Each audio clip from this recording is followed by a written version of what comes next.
in this video, we'll see about the comparison of unicasting, multicasting, and broadcasting communication, and we'll see about how the multicast address space is divided into several blocks. So what is mean by unicasting is that there will be only one source and one destination network. Here the relationship between the source and the destination is one-to-one, and in unicasting each routers in the path of the datagram will try to forward the packet to one and only one of its interface. So that is the main point here. And here this can be explained with the help of a diagram. So here we have a problem where it has to deliver a packet from a source to a destination, and the destination node here is N6. So there are totally three routers, and the number of Ethernet switches 1.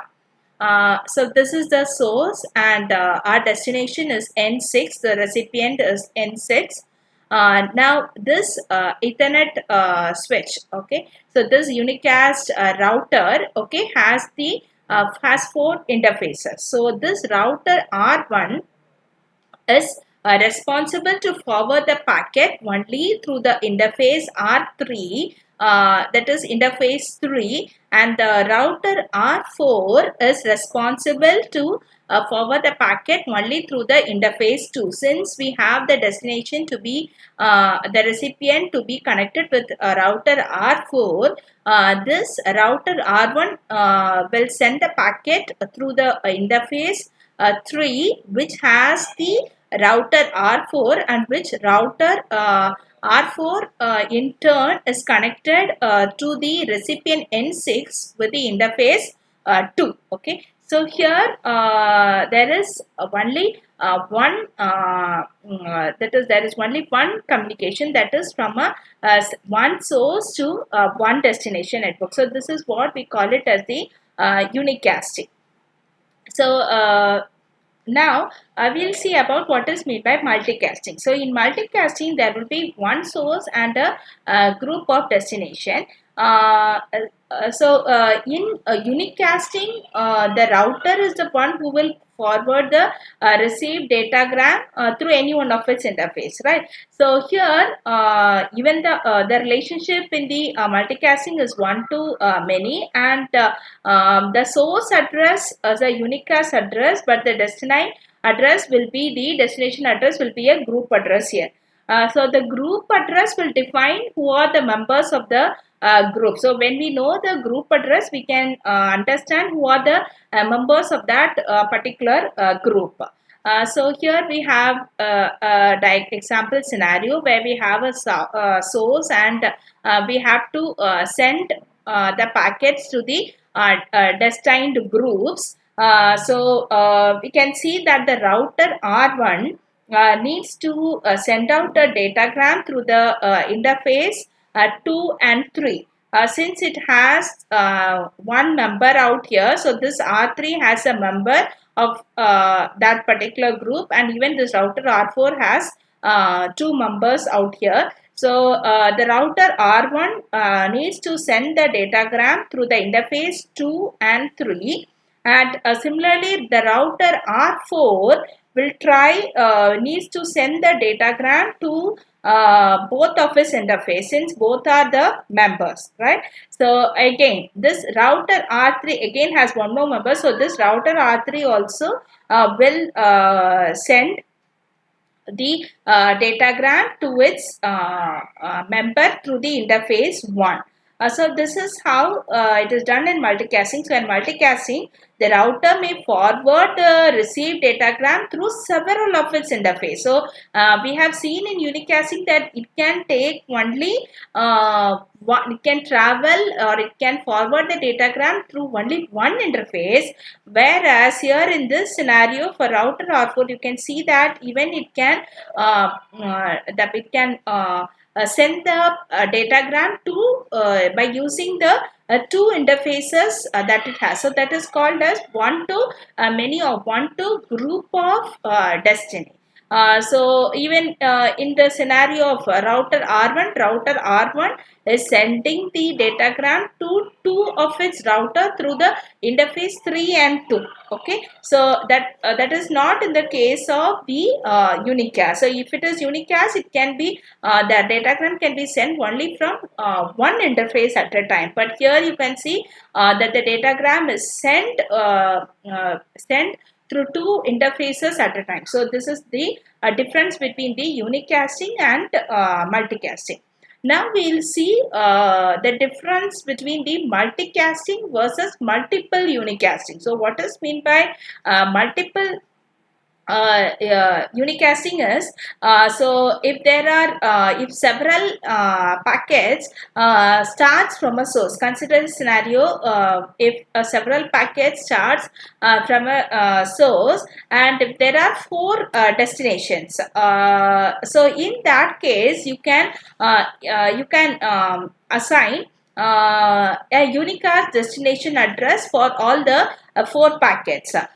So in multicasting, what did we see is one single packet from a source that will be duplicated by the router. Okay, and the destination address in each and every packet will be same for all the duplicates, right? So if S1 has to reach the other members of the group, okay, so the destination address is going to be the same. The destination address in each and every packet will be same in the case of multicasting. But for the multiple unicasting, okay, if the source sends four packets, then each with a different unicast address, or each with a different destination address, then you can call that particular scenario to be as a multiple unicast. Okay, so this diagram very well explains you about the multiple unicast. So you have four packets.